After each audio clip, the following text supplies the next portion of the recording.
Hello everyone, Radhe Krishna आप सभी को फ्रेंड्स। सासू माँ का बायना हम कैसे निकालें और बायना क्या होता है आप लोगों के साथ शेयर कर रही हूँ अपने इस वीडियो में।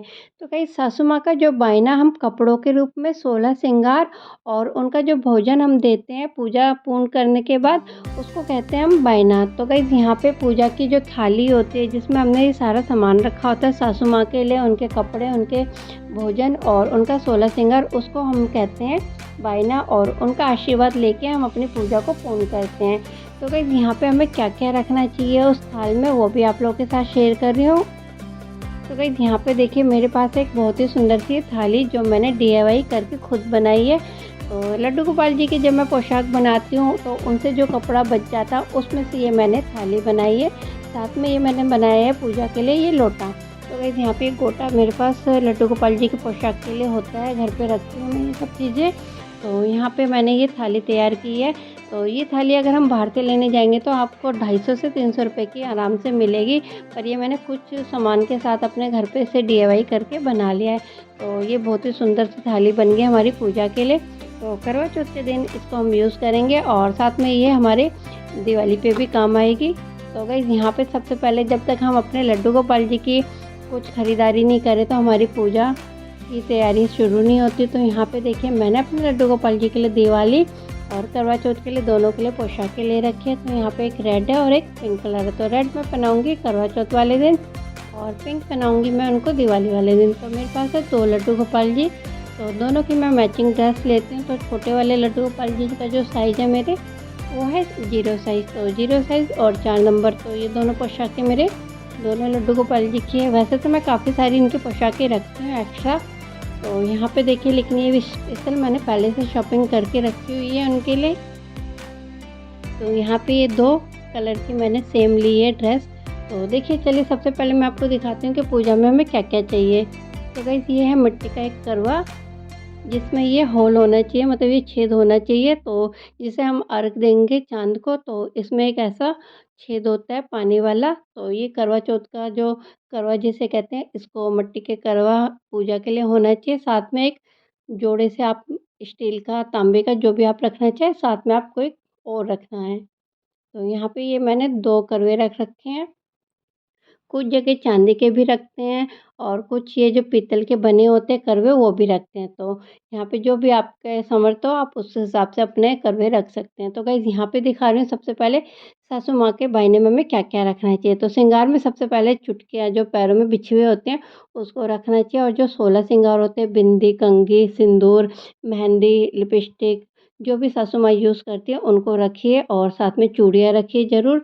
तो ये जो भी 16 श्रृंगार हैं उनको एक बॉक्स में या किसी भी पैकेट में बना के अपनी सासू माँ के लिए रख लीजिए।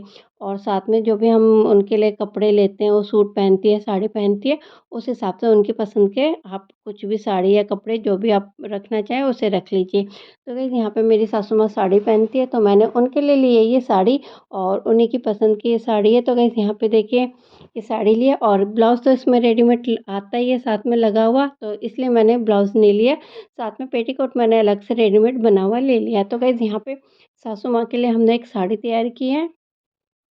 और इसी तरीके से हम जब होई की जो पूजा होती है उसमें भी जो हम बायना निकालते हैं उसमें भी कपड़े रखे जाते हैं। तो इसी तरीके से मैं होई की पूजा के लिए भी जो तैयारी करूँगी उसका भी वीडियो आप लोगों के साथ शेयर करूँगी। तब मैं आपको दिखाऊँगी कि उसमें मैंने सासू माँ के लिए क्या-क्या रखा है। तो गाइस यहाँ देखिए ये मेरी सासू माँ की बायने की साड़ी हो गई, श्रृंगार हो गया और साथ में हम और यहाँ पे जो हम भोजन बनाएँगे वो रखेंगे।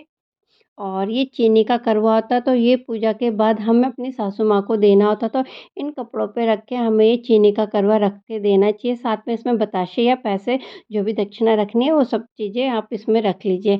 साथ में ये पास है मेरे पास मिट्टी की मठरी जिसे कहते हैं वो है, फीकी है और मीठी दोनों है। तो ये सासू माँ के बायने में हम रखेंगे। तो यहाँ पे साथ में ये मेरी शॉपिंग है। तो ये जो मैंने साड़ी तैयार कर रखी है वो मैं आपको दिखा रही हूँ। तो मैंने आपके साथ ये वाला वीडियो शेयर किया हुआ है इस साड़ी का। तो ये मैंने अमेज़न से साड़ी ली थी।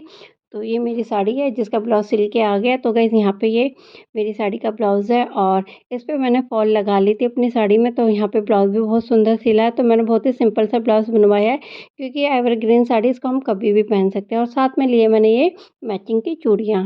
और जब हम बायना निकालते हैं तो बायने में हमें चूड़ियाँ भी रखनी है, मतलब 16 सिंगार जो होता है वो सब चीज़ें हमें रखनी चाहिए। तो गाइस यहाँ पे सासू माँ का जो आशीर्वाद होता है करवा चौथ पे हमें अवश्य लेना चाहिए अपनी पूजा को पूर्ण करने के बाद। तो ये जो भी सारी सामग्री होती है हम अपनी सासू माँ को देते हैं और कथा अगर सासू माँ साथ में रहती है तो उनसे कथा ज़रूर सुननी चाहिए, उनके साथ बैठ के कथा ज़रूर सुनिए।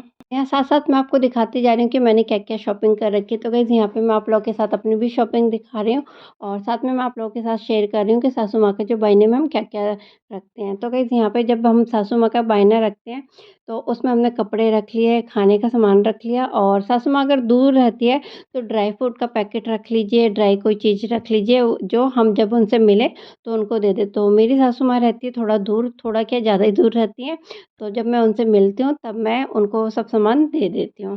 तो गाइस यहाँ पे मैंने सासू माँ के लिए सारे सामान रखे हैं और यहाँ पे मैं आप लोगों के साथ शेयर भी कर रही हूँ कि मैंने क्या शॉपिंग कर रखी है, तो बीच-बीच में आप लोग थोड़ा कन्फ्यूज़ मत होना कि ये सब क्या दिखा रही हूँ। तो ये मेरी शॉपिंग भी मैं आप लोगों के साथ शेयर करती जा रही हूँ। तो ये मेरे पास चूड़ा है, तो वो मैं चूड़ा दिखा रही हूँ।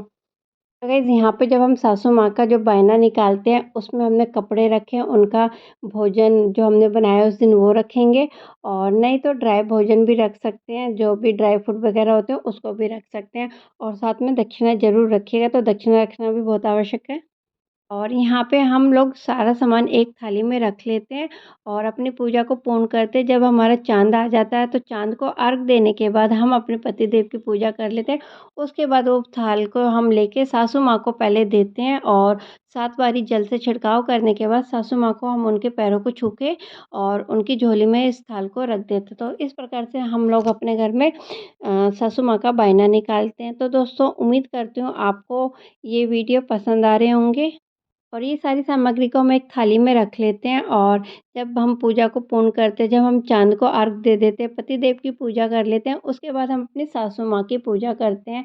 तो सासू माँ को हम ये थाल देते हैं, उनकी झोली में रखते हैं, तो 7 बारी हम उस पे हाथ फेरते हैं और सासू माँ के पैरों को छू के, उनको दबा के, उनके पैरों को दबाया जाता है। तो इस प्रकार से हम अपने सासू माँ का बायना निकालते हैं। दोस्तों उम्मीद करती हूँ आपको मेरे वीडियो पसंद आते होंगे। मैं अपने घर में बहुत ही सरल और आसान तरीके से पूजा पाठ की विधि करती हूँ और होम रेमेडी आप लोगों के साथ शेयर करती रहती हूँ अपने वीडियोज़ में। तो गाइज़ उम्मीद करती हूँ आपको ये वीडियो पसंद आया होगा और वीडियो पसंद आए तो प्लीज़ इस वीडियो को लाइक करना मत भूलना। चैनल को भी दोस्तों सपोर्ट करना, तो सपोर्ट करने के लिए चैनल को सब्सक्राइब ज़रूर कर लेना। आप लोगों के साथ मैं ऐसे अच्छे-अच्छे वीडियो शेयर करती रहती हूँ, तो मेरे और वीडियो देखने के लिए प्लीज़ चैनल को सब्सक्राइब करके ज़रूर रखिएगा। मिलती हूँ मैं आपसे नए वीडियो में, तब तक के लिए bye, take care, Radhe Krishna.